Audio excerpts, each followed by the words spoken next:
All right, here we go. All right, everybody. So welcome to the chat today. We are going to be talking about the hormonal health and wellness of the female athlete, particularly the effects of caffeine on hormones and athletic performance. So I am really passionate about this topic.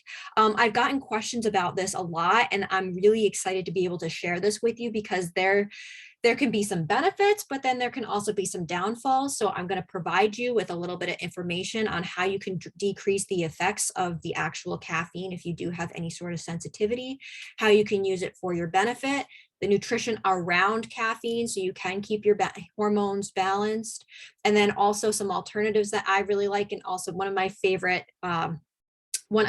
sources of caffeine. So with that in mind, I'm going to introduce myself.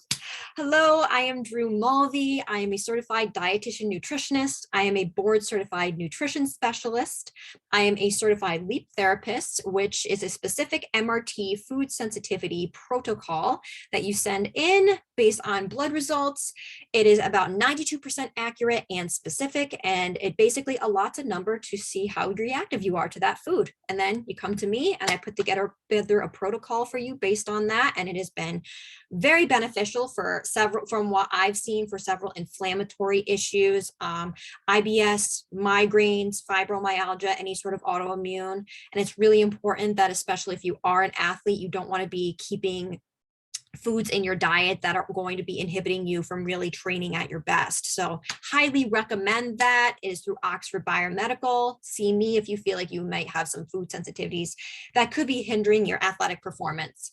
I am also a precision nutrition level 1 coach and a certified personal trainer. I actually train here in Southbury Body Physics. So if you are around the area and you're looking for some personal training, come and see me. Personally, I work with athletic and overachieving females to help balance hormones, balance hormones, improve their gut health, prevent autoimmunity or manage autoimmune conditions. And I really help you to repair your relationship with food. So I'm going to go into a little bit of detail. As I had said, one of my specialty areas is hormonal balance and also disordered eating patterns, but we can get into that a little bit later. Today, we are talking about how caffeine really affects your hormones. So let's talk about first what caffeine is. Caffeine is a compound that's usually in coffee or tea, and it's used as a stimulant. It helps to stimulate the central nervous system. A lot of us use that in the morning to be able to stimulate the system so that we can wake up a little bit, or it's usually in a lot of pre-workout powders, pre-workout supplements that you can get. You can also get it in cacao as well, but are we really doing ourselves good if we're constantly having the caffeine or constantly looking for that? Can it actually help, or can it be harming us? This is where I'm going to get into detail about that a little bit. So caffeine and hormones, because caffeine can affect the way that hormones are in your body. Now, what does caffeine do in particular? Well, it increases the release of noradrenaline and adrenaline, which is at the very end of the pathway, starting with tyrosine, and there's a dopamine pathway there too. But that's usually activated a lot when your body is in fight or flight. When that is chronic, that can release cortisol, and that is one of our stress hormones, or corticosteroids, the type of corticosteroid. And because the cortisol is increased, then what can happen is it can imbalance the hormones a little bit. So to be able to produce cortisol, yes, it can be used as an anti-inflammatory at first, but if cortisol is being constantly produced, then it actually is taking away from the production of sex hormones such as estrogen and progesterone, which are really important for not only reproductive functioning, but it's important for our mood, for our focus, even for managing HDL levels, increasing HDL levels, and managing our heart rhythm too. So it's really important to have those balanced. Now, an increased level of cortisol can also have an effect on the hormone insulin. Now, insulin is responsible for clearing out glucose in the blood so it's not circulating and creating what we call advanced glycation end products. So basically what those are, if you think of caramelized onions, that's what it does to your cells if the glucose tends to circulate all around the body, and it can cause a bit of inflammation. So it's really important that you have to keep that balance, that the cortisol doesn't remain way too high, and then also decreasing your hormones as well. So what are some of the things that you can do first thing in the morning? Well, actually, let's back up. When do we usually have caffeine? First thing in the morning. Now, if we think about that, we've actually been fasting for about 8 to 10 hours. And after those 8 to 10 hours, it could even be 14 hours. Your body is in a heightened state of stress. So to have that morning Joe in the morning, then that's just adding to it. Interestingly enough, I'd like to talk about energy. So energy can neither be created or destroyed, it's only transferred.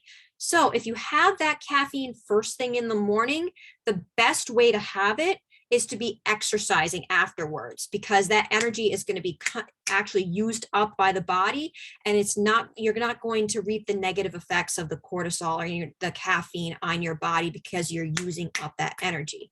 Now, you don't want to be you don't want to be going to that. I'm not saying that you should really make that a priority if you have a really hard training session, because caffeine, as I said, it's just there to transfer that energy. It's not necessarily getting that fuel that we get from food.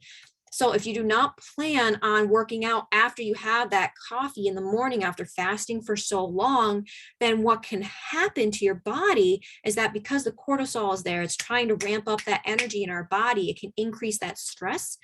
And that's what I hear a lot. Actually, somebody approached me about 4 months ago, and they were asking me, I read something on the internet about how caffeine can affect hormones in the morning and how it can affect weight loss in particular. Well, here's the thing. When the cortisol is elevated, it can produce a little bit of weight loss resistance. So if you're having that morning Joe and not transferring that energy, basically that's a stressor on your body, and that can make it a lot harder to lose weight. Very interesting fact because of what it does with the insulin. Now, what it does with the insulin is that cortisol also stimulates the liver, stimulates the liver to release glucose into the blood, and you become a little less insulin sensitive if the cortisol is elevated for a time. So you got more glucose in the blood, less ability of the cells to be able to take it up. Insulin is also responsible for lipogenesis. So that's the production of fat cells. So that is where you can have a problem. Now, how can caffeine also be beneficial? Well, caffeine, as I said before, stimulates the release of noradrenaline and adrenaline, and that can actually help to decrease fat. It can create lipolysis, so it can break up the fat cells. So you've got that working for you. You have the caffeine in the morning, you're about to work out. That's great. But I also recommend that you couple it with other things if you are going to work out. Now, what things can you incorporate in? Carbohydrates. Carbohydrates are actually really good for decreasing cortisol levels, especially after you have been fasting for so long. Personally, what I do is if I use caffeine in the morning, I couple it with a source of essential amino acids. So that's a protein powder. I also put a healthy fat in there. Recently, I have been putting those carbohydrates in there too. So like half of a banana or something like that. And then you have your caffeine. So it could be a source of organic coffee, it could be green tea, or it could be actually cacao. I do a little cacao latte. It's really, really good.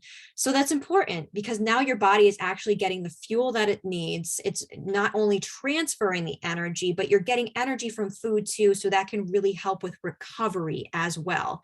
Now, with that, it is important that you are recovering and you are incorporating something in post-workout within at least an hour and a half.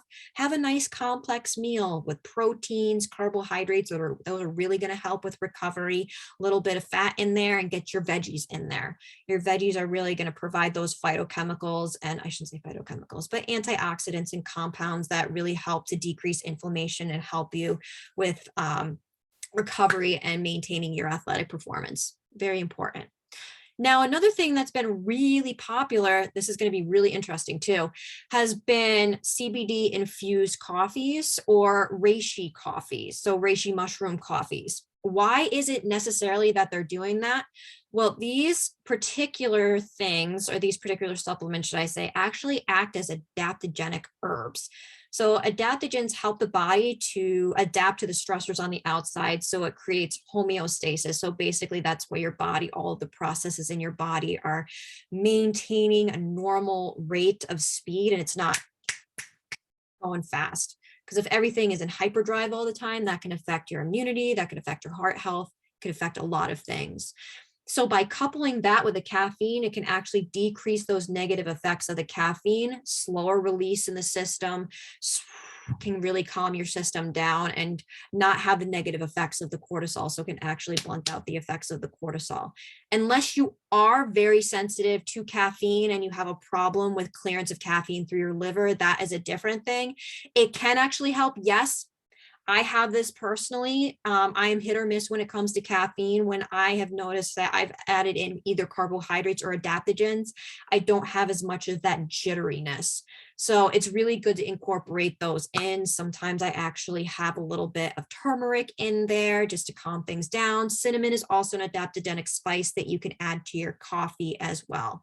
Speaking of adaptogenic spices, there are alternatives that you can have to caffeine in the morning, especially if you're worried about your blood pressure and you're trying to keep everything normalized. One nutrient in particular that I personally really like, and I've been using this myself. I had mentioned previously the production of adrenaline and noradrenaline. Well, there is a pathway that starts with it's phenylalanine and tyrosine, and then it goes to a couple other things, the production of dopamine. Tyrosine can also be converted to a thyroid hormone too, so that can help that could be beneficial to your metabolism. Metabolism doesn't just help with digestion and help to keep your weight normalized, but it also helps with energy too. So by incorporating tyrosine, personally, I've been starting to incorporate about 1,000 milligrams. That's because my adrenals were kind of overworked and I needed a little bit more. But commonly, it's between 500 milligrams, and I wouldn't go higher than 1,000. It says 2,000 milligrams, but about 500 to 1,000 milligrams of tyrosine in there. It actually helps with the production of noradrenaline and adrenaline. So it's getting something from an actual amino acid, which is very key. Tyrosine is an amino acid, which is part of a protein. A protein is made up of 20 amino acids altogether. So incorporating that in there with about 100 milligrams, or excuse me, I usually do 500 milligrams of L-carnitine personally in the morning, and that has really been helping me. I haven't needed any caffeine in the morning with the combination of the protein shake and the tyrosine and the L-carnitine. It's been very good. And I also put essential amino acids in there too, because amino acids also feed into the Krebs cycle, which is responsible for your energy too. So if you're thinking, oh, I might have blood pressure issues, first, definitely check with a medical professional if you are on blood pressure medications, because it could have the potential to interact. Very important that you do that and be under the care of a licensed care professional if you are on any of these medications. Another thing that you can incorporate in if you want to keep I don't want to say keep your blood pressure low, but if you're worried about incorporating caffeine or you have somewhat of a sensitivity, turmeric is actually a very potent anti-inflammatory, is an adaptogenic spice. So as I was saying before, adaptogens help your body to cope with the stressors on the outside to maintain everything at a normalized speed in your body. It also helps with the production of noradrenaline and adrenaline and really gives you that boost. It's very potent anti-inflammatory, and usually when inflammation is high, that zaps your energy. So that gives you a nice little energy boost as well. Now, when it does come to caffeine, I'm going to share one of my favorite sources. I personally love matcha green tea, having like a little matcha latte in the morning, and you can make it all pretty too. Okay, now I'm getting into the aesthetics of it and my personality, but it can be very pretty. It's really delivering a lot of antioxidants though, plus tea in general actually has about 40 to 60 milligrams of caffeine in it as compared to 200 milligrams in a cup of coffee. So you've got less of a caffeine punch in there as well. Plus, the green tea actually is a good source of L-theanine. Now, L-theanine is a compound that helps to calm you down. So that's kind of the idea of coupling adaptogenic herbs such as CBD or reishi mushrooms in the coffee, it helps to calm you down so that you're not getting those jitters as much. And now also with the L-theanine, it also has the capability of producing GABA, which is a calming neurotransmitter. Interestingly enough, GABA is usually low in those with ADHD and other sort of addictions. If your focus is off, usually GABA is incorporated in that as well. So if it has the power to be able to release GABA and calm you down, then there's something in there that's negating the negative effects of caffeine. But again, still, if you are sensitive, you are going to feel it. If you are abusing caffeine, then eventually your body is going to get used to it, but then doing a caffeine, I am not saying necessarily to go cold turkey, because you will get a headache if you have been drinking 4 or 5 cups of coffee a day. So very important that you kind of wean off of it a little bit, see how your body does. But again, if you want to have a little caffeine in the morning, this can be really great as an ergogenic aid. So it kind of helps with athletic performance to improve performance. So if you're having that in the morning, I would pair it with a source of essential amino acids, so such as a protein, carbohydrates to decrease that cortisol, maybe put in some adaptogenic spices. I also like maca too. You put in some maca powder, but you need to make sure that the source is good. Make sure the maca powder is sourced from Peru and it's organic. A lot of it has been from China and it's laced with other things. So very important that you get a good source of maca. You can put that in there to calm everything down. If you are going to have coffee in the morning and you're worried about the hormones, then I would pair it with a source of carbohydrates so that you calm everything down and it doesn't affect your hormones, so that you still have balanced sex hormones and then it doesn't have so much of an effect on insulin, which can cause weight loss resistance. So other than that, I think that we've pretty much covered everything today. My favorite source of caffeine, matcha. Could do a matcha latte. I've also done a cacao latte too. Sometimes I put a little teaspoon of raw cacao powder in there into my protein shake in the morning. And I've been starting to have a little bit of carbohydrate in there too. So that would be perfect, especially if it's really hard for you to eat in the morning. It used to be very hard for me to eat in the morning and I just can't have solid food. So it's really important that I have something through a protein shake. You can even put coconut water in there. Coconut water is an excellent source of potassium and other electrolytes. So then that helps with fluid electrolyte balance and preventing muscle cramping. So that could help with a little bit of carbohydrate. Then you have the cacao in there and then you've got either a protein powder or some essential amino acids. And there you go. You got a nice little concoction before you go working out and your body will love it. So with that in mind, I thank you so much, everybody, for coming today and listening to me. I really hope that you got a lot out of it. If that is you, if you are a female athlete or you are an active female and then you are overachiever and you feel like it's really hard to lose weight, that your energy and stamina has really been decreased, if you've been getting brain fog, if you've been feeling like your athletic performance has really been tanking or really is not optimal, if you feel like there's been issues with your gut as well, there's been bloating, there's been cramping, there could be potential food sensitivities that could be hindering you from getting to your best, or you just feel like you have a really bad relationship with food and you're not able to see it as fuel for the body or even have fun with it again, and you tend to get restrictive, or you might not even know, you don't know how to fuel your body properly for the activity that you are going through, then from the nutritionist that's been there and experienced all of that, I would love to help you. I'd love to speak further with you. And I believe that we would be a perfect match to help you to get to where you are. So if you could DM me if you are interested in working with me. Also, I do have a link in my bio for an icebreaker call. Let's set it up. Let's get to know each other a little bit and let's get you in so that you're performing your best in the gym, on the field, outside, on the pavement, and getting you back to where you were before and helping you reach your goals. All right, everybody, I appreciate you so much. I thank you so much for the support, and I hope that you all have a wonderful day. Take care.